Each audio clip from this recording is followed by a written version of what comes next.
Bonjour, c'est Cynthia Feltre du blog Femmes Indépendantes. Dans les vidéos précédentes, je vous parlais de mon envie d'abandonner mon projet immobilier. Parce que ma courtière me disait que voilà, ça allait être compliqué d'avoir un prêt, que j'allais être endettée à 51% et que jamais une banque pourrait me prêter. Suite à ça, j'ai contacté des amis qui ont déjà investi dans l'immobilier et qui m'ont encouragé à ne pas lâcher l'affaire, à continuer et à surtout me battre pour obtenir mon prêt immobilier. Donc je les ai écoutés et j'ai rédigé mon business plan. Dans cette vidéo, vous allez voir tout ce que j'ai mis dans ce business plan pour essayer de convaincre les banques de me prêter de l'argent. Donc voilà, en fait, comme vous pouvez le voir, j'ai mis une photo de l'immeuble et en fait j'ai essayé de faire ce business plan comme si c'était un mémoire, comme si c'était un devoir que je devais rendre en expliquant vraiment mon projet immobilier. Donc dans la première partie de ce business plan, j'ai parlé du bien immobilier. Donc j'ai vraiment expliqué comment était le bien immobilier. Donc j'ai parlé de sa superficie, j'ai expliqué où il était situé par rapport à l'immeuble. Donc c'était un appartement qui était situé au 6e et 7e étage. J'ai expliqué qu'il y avait deux chambres au rez-de-chaussée et 2 chambres en haut. J'ai vraiment essayé de décrire au maximum le bien immobilier. J'explique qu'il y a deux salles de bain, un dressing, un cellier, un balcon, etc. Donc vraiment, j'ai essayé de décrire au mieux le bien immobilier. Ensuite, ce que j'ai fait, c'est que j'ai vraiment parlé de la valeur du bien immobilier. C'est-à-dire que j'explique que le prix que j'ai négocié est à 179 300 € avec les frais d'agence. J'ai voulu montrer dans mon projet que je faisais une bonne affaire dès l'achat. Et ça, c'est vraiment important. Donc, ce que j'ai fait dans mon business plan, c'est que j'ai mis une capture d'écran. Je ne sais pas si on voit. Une capture écran en fait, des annonces qui se trouvent sur Se Loger. Donc, en fait, ce que j'ai fait, c'est que j'ai été sur Se Loger. J'ai tapé recherche d'appartements avec 4 chambres pour une superficie de 95 m² à 100 m² à Noisy-le-Grand. Et j'ai voulu voir combien valait un appartement de la même superficie environ à Noisy-le-Grand. Donc voilà, je suis tombé sur 4 annonces et les prix variaient de 193 000 € à 308 000 €. Donc voilà, ça prouve que dès l'achat, j'ai fait une bonne affaire. Et j'ai rajouté justement la capture d'écran avec justement les 4 annonces des appartements qui montrent bien que un appartement de cette superficie-là à Noisy-le-Grand, ça vaut plus que 179 300. Donc le premier appartement est à 193 000, ensuite le deuxième est à 269 000 €, le troisième à 270 000 € et le quatrième à 308 000 €. Donc voilà, pour à peu près une superficie identique, les prix ne sont pas les mêmes. Donc je montre vraiment au banquier que j'ai fait une bonne affaire à l'achat en tout cas. Ensuite, la chose que j'ai voulu montrer, c'est vraiment faire une estimation du bien. Donc je suis allé sur le site lesmeilleuragents.com. C'est un site qui permet de faire une estimation de la valeur du bien.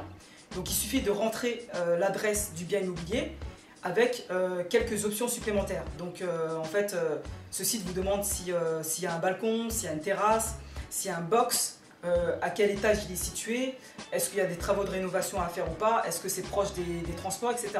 Donc suite à cette estimation, pareil sur meilleuragent.com, donc j'ai vraiment fait une capture d'écran là aussi. Bon, je sais pas, je pense que vous voyez pas, c'est un petit peu petit.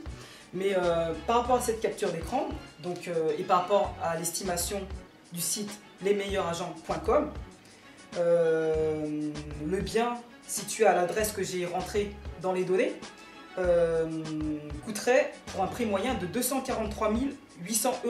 Donc ça, c'est le prix estimé par lesmeilleuragents.com. Donc voilà, là aussi, c'est une deuxième astuce qui montre que j'ai fait une bonne affaire à l'achat. Ensuite, j'ai vraiment voulu insister sur les points positifs de l'appartement, donc les petits plus de l'appartement. Donc j'explique qu'il possède une terrasse de 16 mètres carrés, que 2 chambres possèdent chacun un balcon, qu'il y a un box, un sous-sol dans un lieu sécurisé, qu'il y a 2 celliers avec possibilité de faire un coin laverie et même de faire un coin bureau. Donc moi j'avais pensé à justement faire un petit bureau avec voilà, un coin où les étudiants pourront imprimer, donc mettre une imprimante, un scanner, etc. Pour si jamais ils veulent voilà, faire rendre des dossiers, ils pourront imprimer et sortir leurs documents. Voilà, donc ça c'est les plus de l'appartement. Ensuite, dans une deuxième partie de mon business plan, j'ai parlé vraiment de l'environnement. Parce que l'environnement c'est très important quand on investit dans l'immobilier. Donc j'explique que le bien est situé à Noisy-Grand, à la station RER A de Noisy-Champs. Donc j'explique déjà que Noisy-Grand c'est vraiment une ville super bien desservie par les transports, sachant qu'il y a 3 gares RER, donc 2 sur la ligne du RER A et 1 sur la ligne du RER E.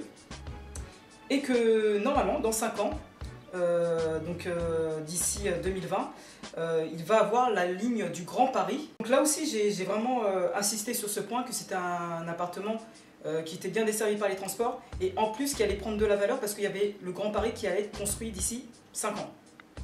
Donc là pareil, j'ai voulu mettre une petite image, donc j'ai vraiment rajouté en fait un plan de la ligne du Grand Paris qui montre bien que le bien immobilier est situé à Noisy-Champs et que cette ligne passera par Noisy-Champs. Ensuite, j'ai parlé également de tout ce qui est commodité. Donc comme c'est un quartier que je connais, bah, je sais ce qu'il y a vraiment autour de l'appartement. Donc je dis qu'il y a voilà, une poste, un tabac, un super U, une pharmacie, un centre médical, un centre d'analyse, des restaurants. Je crois qu'il y a des boulangeries aussi, voilà, et des kiosques à journaux. Donc je dis vraiment les points positifs qu'il y a autour de l'appartement. Et j'explique aussi que Noisy-Grand est une ville où il y a pas mal de loisirs et de lieux culturels. Donc j'explique que justement il y a un grand centre commercial régional, les Arcades, où il y a pas mal de magasins, donc pas mal d'activités. À Noisy-Grand, il y a également pas mal d'entreprises. Il y a 2 cinémas, donc un cinéma au centre-ville et un cinéma au centre commercial. Il y a également une piscine qui a été construite il n'y a pas très longtemps, qui s'appelle l'Enafea. Donc c'est une piscine olympique, où il y a aussi une piscine avec un toboggan, une piscine où il y a des vagues. Donc voilà, ça c'est des points positifs par rapport à la ville de Noisy-le-Grand. J'ai parlé également voilà, des universités et des grandes écoles qui se situaient tout autour de l'appartement. Donc là j'explique que l'appartement est situé à 15 minutes à pied des universités. Donc là pareil, j'étais sur internet, j'étais sur le site ratp.fr, j'ai rentré l'adresse de l'appartement et j'ai rentré l'adresse de l'université. Et là en fait, j'ai mis le plan du parcours voilà, qu'on peut faire de l'appartement jusqu'à l'université et le temps de minutes à pied. En fait, c'est sur le site RATP, vous pouvez calculer le temps de trajet. Donc ça montre vraiment que l'appartement est vraiment bien situé par rapport aux grandes écoles et par rapport aux universités. Je parle également de toutes les universités qui se trouvent autour. Je parle du lycée international qui va ouvrir ses portes en 2015. Donc j'explique un petit peu voilà, en quoi consiste ce projet, pour qui il est destiné, ce lycée. Donc vraiment des étudiants de tous les pays. Je parle de la Cité Descartes, de l'Université de Marne-la-Vallée, de l'École supérieure d'ingénieurs en électronique et de l'Institut géographique. Et en fait, dans toute cette partie, j'explique, si vous voulez, la capacité d'accueil de chaque grande école. Comme ça donne un petit peu voilà, une idée du nombre d'étudiants qui viennent à Noisy-le-Grand.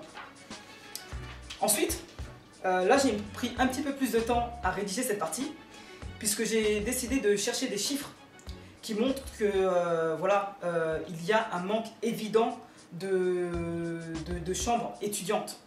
Donc là j'ai vraiment cherché des chiffres pour tout ce qui est agglomération au niveau de Créteil, de Versailles et de Paris.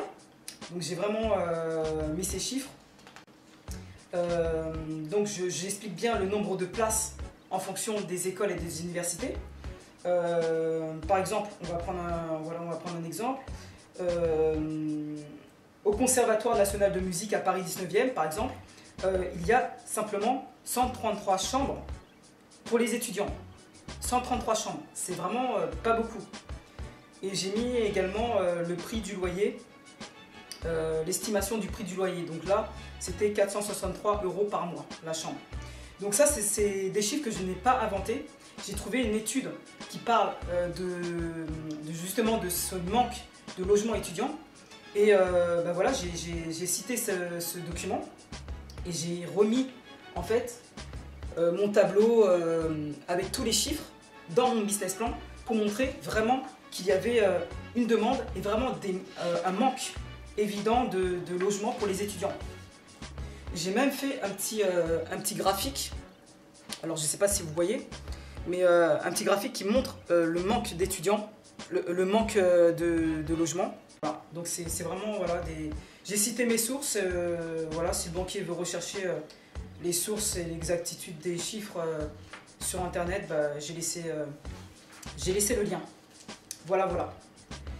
Et ensuite, dans mon business plan, dans la troisième partie, j'ai parlé de l'intérêt de faire de la location meublée. Parce que tous les banquiers ne connaissent pas, voilà, les avantages de faire une location meublée. Donc moi, je leur explique dans le business plan. Donc l'intérêt de faire de la location meublée, déjà, premièrement, c'est le prix du loyer. Vous allez toujours louer plus cher une chambre qui sera meublée qu'une chambre vide. Voilà, pour la location meublée. Ensuite, j'ai expliqué que voilà, c'était important de faire de la location meublée parce qu'il y avait une possibilité d'amortissement des meubles et des murs. Donc voilà, je l'explique en deuxième partie. Et puis, en troisième partie, j'explique les avantages fiscaux. Donc, je parle du statut de loueur meublé non professionnel, je parle des bénéfices industriels et commerciaux, donc le statut BIC. Voilà, je parle de tout ce qui est avantages fiscaux pour faire du meublé, parce que c'est ce que je ferais, de la location meublée. Et puis en 4, j'ai mis possibilité de faire de la location saisonnière. Oui, ça c'était en cas où, si jamais les locataires partaient au mois de juin, puisque je vise des étudiants, s'ils partent au mois de juin, je peux toujours faire de la location saisonnière, sachant que le bien est situé à 15 minutes de Nation et à 15 minutes, 20 minutes de Disneyland Paris.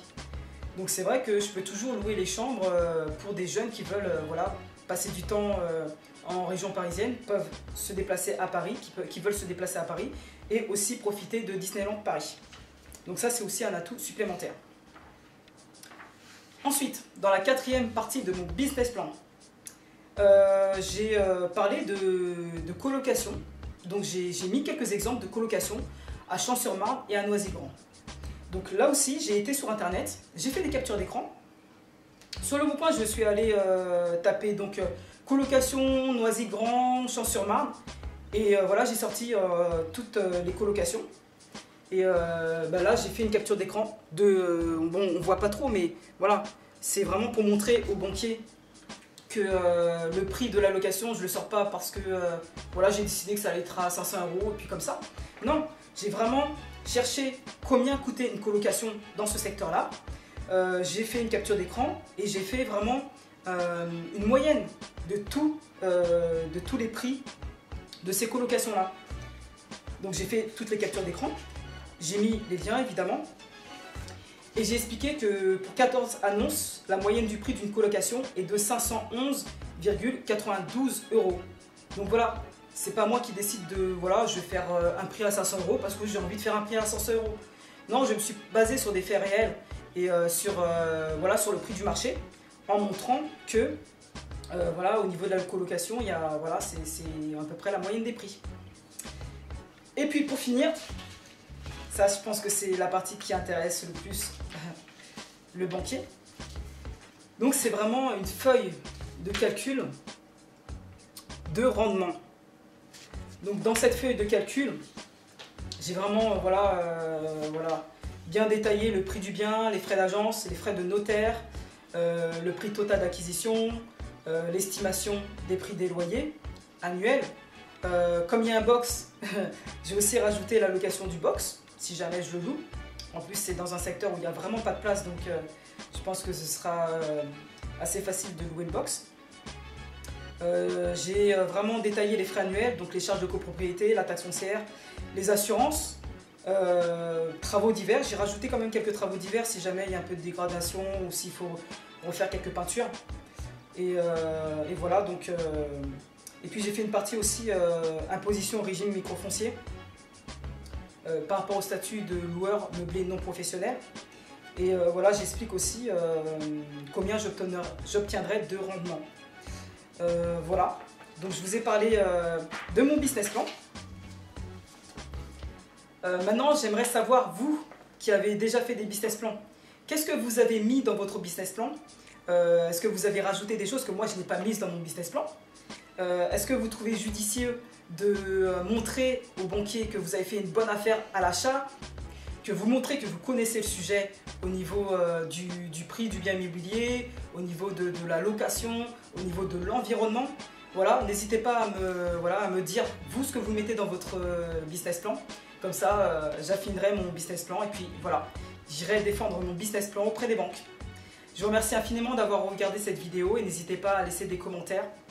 Et puis je vous dis à très bientôt pour la prochaine vidéo. Ciao!